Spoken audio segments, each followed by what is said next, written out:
नमस्कार, blue स्ट्रोम TV news चॅनलमध्ये आपले स्वागत आहे। महाबोधी टेम्पल बुधगया सुप्रीम कोर्टात पुन्हा 5 ऑगस्टला तारीख। संजीव बांबुरे, महाराष्ट्र प्रतिनिधी, नागपूर। मंगळवार 29 जुलै 2025 ला सुप्रीम कोर्ट दिल्ली येथे तारीख होती।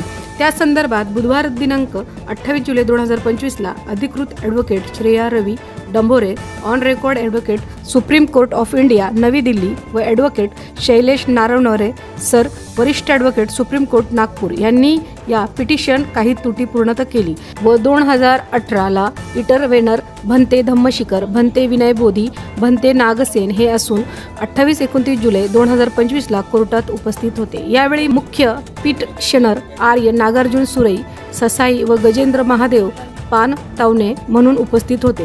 पूज्य भदंत विनय बोधी, पूज्य भदंत नागसेन हे 1992 पासून महाबोधी महाविहार मुक्ती आंदोलनमध्ये आपले समस्त आयुष्य समर्पित केलेले दिसते। आर्य नागार्जुन सुरई ससाई जीने जेव्हापासून हे आंदोलन सुरू केले तेव्हापासून तर आजपर्यंत मोठ्या परिश्रमाने महाबोधी महाविहाराच्या संदर्भात प्रचार प्रसार केला। महाबोधी महाविहाराच्या मुक्तीकरिता आज ही सुप्रीम कोर्टात इंटरव्हेशन पिटिशन घालून 2018 पासून लढा देत आहे।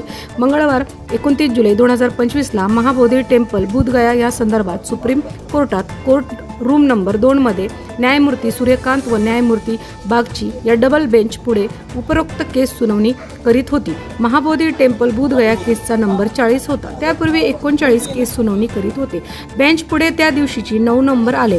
9 नंबर नंतर 10 नंबर केसने बेंच पुढे दुपारचे 3:30 वाजेपर्यंत सुनावणी सुरू होती, जी ओबीसी आरक्षण संदर्भात होती। तिलाच वेळ लागला व सुप्रीम कोर्टाने बाकीच्या उरलेल्या सर्व पिटिशनधाऱ्यांना पुढील तारीख दिली गेली। त्यामध्ये महाबोधी टेम्पल बुधगया पिटिशन केसला नवीन डेट 5 ऑगस्ट 2025 मिळालेली आहे।